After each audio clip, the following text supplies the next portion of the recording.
Hello everyone, this is G-Shock High Fashion Channel. Today I'm gonna make a short, probably not that short because this type of video will usually be a really long one, since we are gonna talk about this module. This is the Casio GA-1000 series G-Shock watch. It operates on Casio 5, let me show you guys the battery right quick, 5302 module. Every GA-1000 series operates on a similar module, so if you own any one of this, I'm very certain you find this helpful, or if you're planning to get one of this, you should watch this video first and just learn what this thing is capable of doing, how to use the watch, will it be useful to you or not, and so on. Right, so let's get serious.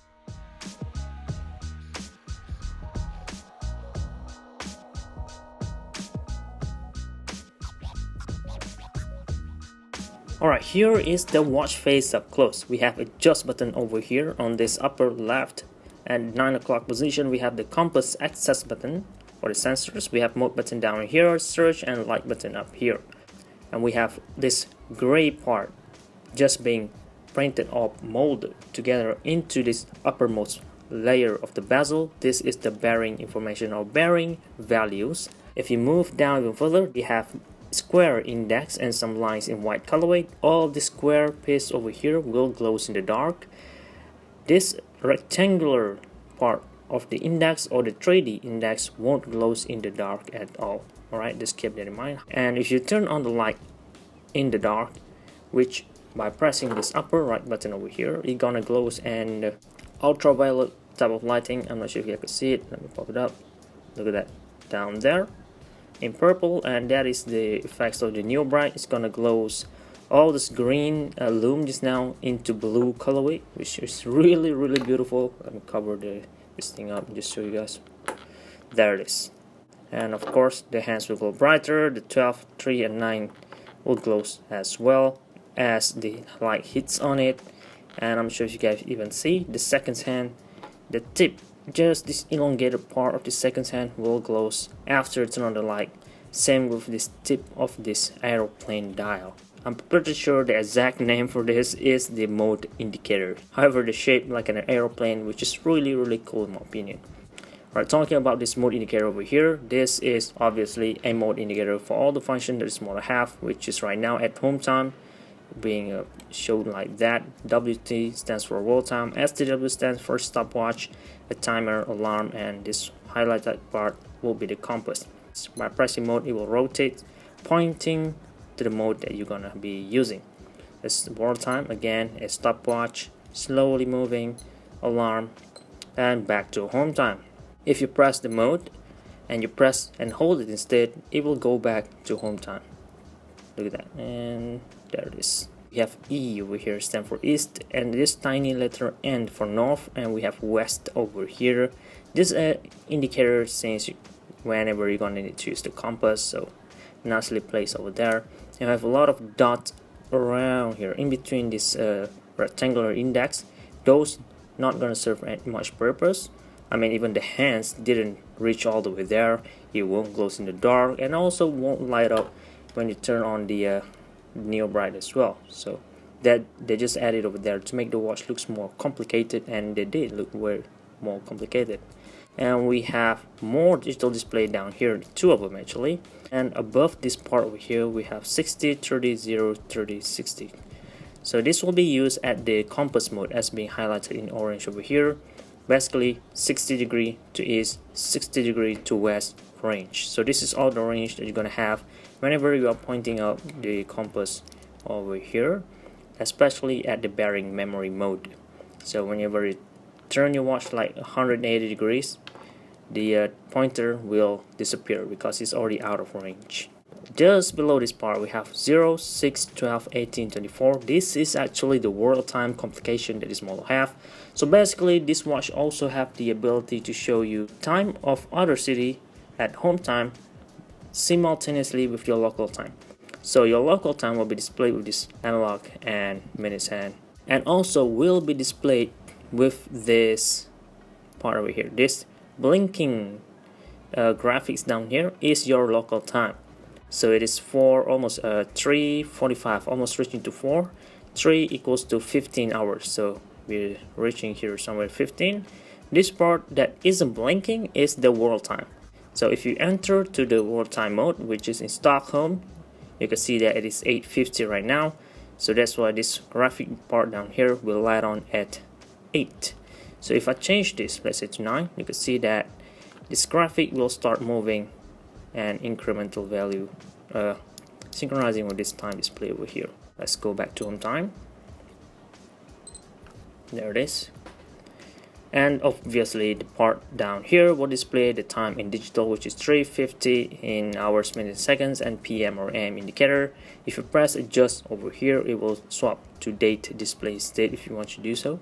Day, date, time, world time, all 4 complications at the same time, which is pretty interesting but very hard to see actually. So I'm pretty sure this is why Casio G-Shock decided to release the GA-1100 model instead, where they have a dedicated dial over here to show this world time instead, like way more better display or easier to understand display.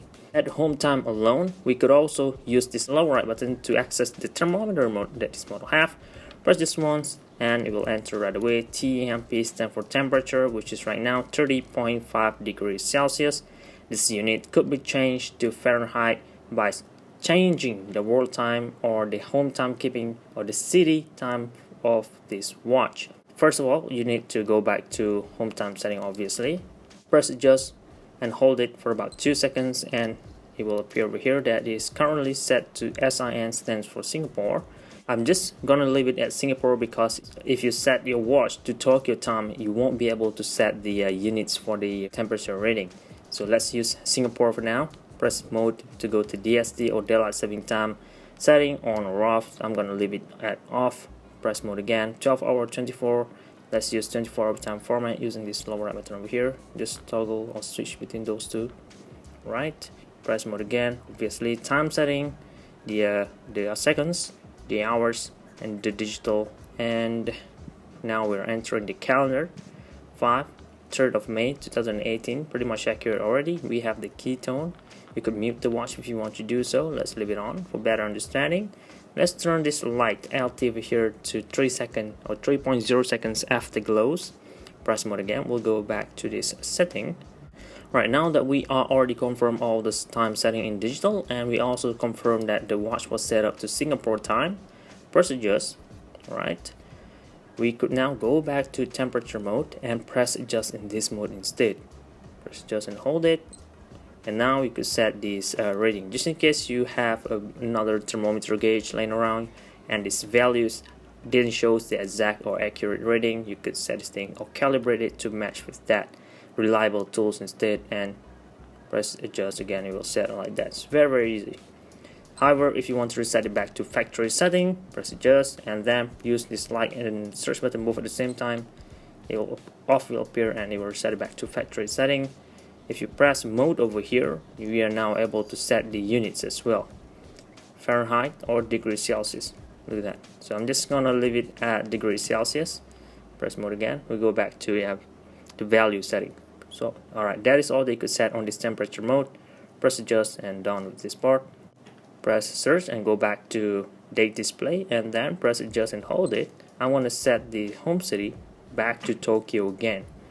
Press adjust. And now the hours and the minutes hand should match with this hours and the minute on the digital display as well, which is surprisingly inaccurate. I'm not sure if you can see. We should be at 16:54 hour, and right now the analog hands is showing us 16:51. So it is 3 minutes off. So how to fix this is by using the adjust button again. Instead of holding it for about 2 seconds, keep holding it for about 4 seconds until each set appear. There it is. And now is the time for you to set all these hands over here. Make sure all these hands are positioned at 12 o'clock position over there. So first of all, you need to set the second hand. You can see how it moves over there. Go to 12 o'clock position. Press mode now.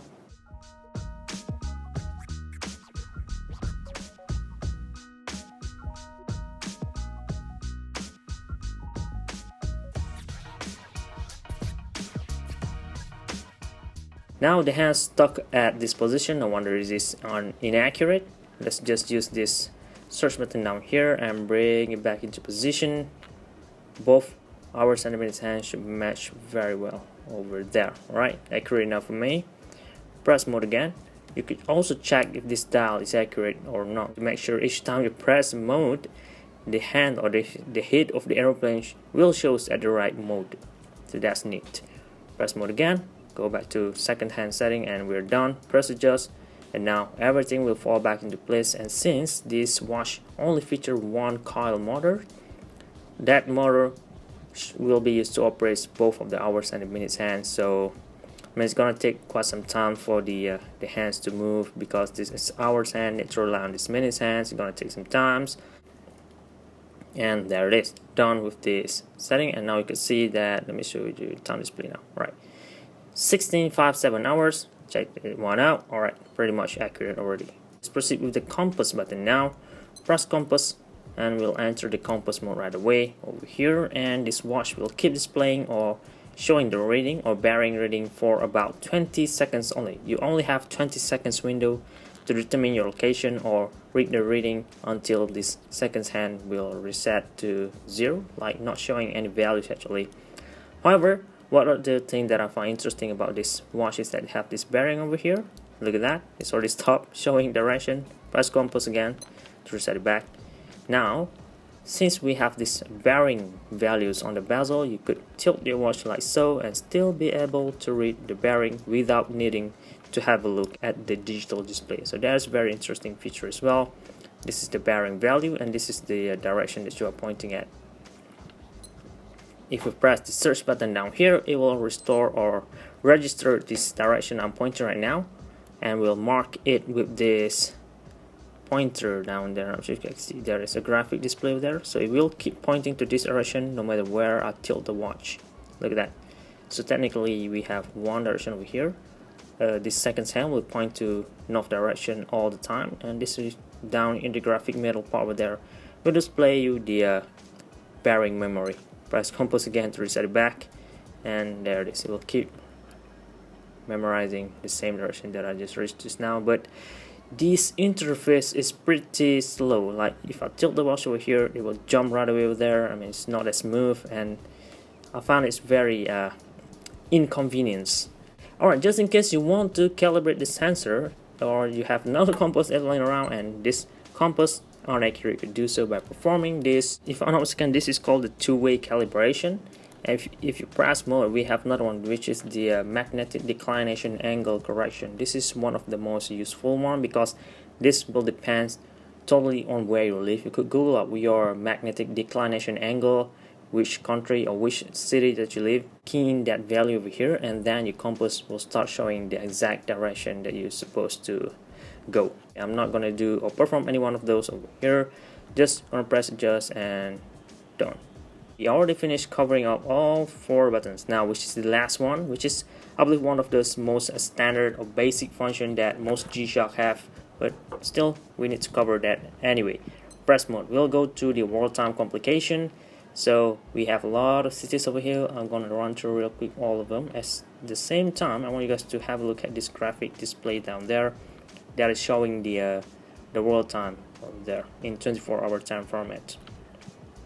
In this mode, you could only use this down or lower right button. You cannot use this light button at all to toggle between that, because if you press it, it will turn on the light instead. Alright, if you want to add a DST time to London time right now, press adjust and hold it, and there it's gonna add an hour. And if I'm not mistaken, you could also swap between time. There it is, Tokyo time to London time, between this digital to this analog hands, using the light and the adjust button. Let me press this light button and hold it, and then press the adjust button again. And it seems like we cannot swap it back, so we have to wait until it had already finished swapping time. So yeah, there it is. Press this light button, press adjust, and then we'll swap back London time in digital, Tokyo time in analog. Press mode, we'll go to the next one, which is the stopwatch. This part is basic. You don't have any counting timer, no target time, none of those, just basic stopwatch with split time. Obviously split off, and of course split time, start, stop, and reset it back. Press mode, now we'll go to the countdown timer mode. So press adjust to set the countdown timer, We have a range all the way to 60 minutes only, leave it at 1 minute, and let's start this countdown timer right now. No beeping alert at all until the last seconds. That's how it's gonna beep, and which is pretty much basic stuff as well, nothing that's too fancy going on over here. Press mode down, we'll go to the next mode, which is the alarm. We have on the where it is number 2, number 3, number 4, snooze alarm, signal. Let's turn this thing on. An indicator will appear down there, and alarm number 1. That is all basic stuff. Again, you can set the alarm obviously to a specific day and time, but you cannot set any specific date at all. Turn on the or off the alarm using the adjust button, and an indicator will appear down there, and indicator will appear up here as well. That you turn on the alarm. Press mode. Now we'll go back to home time, and that is all for the function this model have. Before I conclude this video, let's just run through the test screen real quick. This will be the first cycle. The hours and the minutes and still blocking our view. We don't have any hand retraction function on this model just yet, if I'm not mistaken, so only new release model have those features.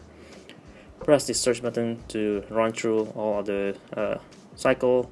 Here it is again, all those things that you should be able to see, and I'm pretty sure I already covered all of this in the mode explanation before. Oh yeah, I almost forgot to cover the LT for the auto line. Alright, let's do that right away. Here it is again, some numbers. I have no idea what this means, but that don't supposed to mean anything. And let's turn on the auto light by just pressing the light button and hold it at the home time, and LT will appear up there. Tilt the watch and then we'll turn right away the auto light. Glows are up for 3.0 seconds as we already set it up, and there it is. And I believe that sums up all the function that this model have, some opinion on it, and the way to set up the watch. And you know what, it's already the end of the video, and I just forgot it. I didn't show you guys what I'm currently wearing. I am wearing the GWT 1030E, the titanium lightning yellow frogman G-Shock watch. And yeah, that's a quick wrist check before I end this video. Thank you very much for watching, guys. I really appreciate your support. Don't forget to leave a like and also subscribe as well to see more contents like this coming up in the future. Thank you very much for watching again. This is G-Shock High Fashion Channel, and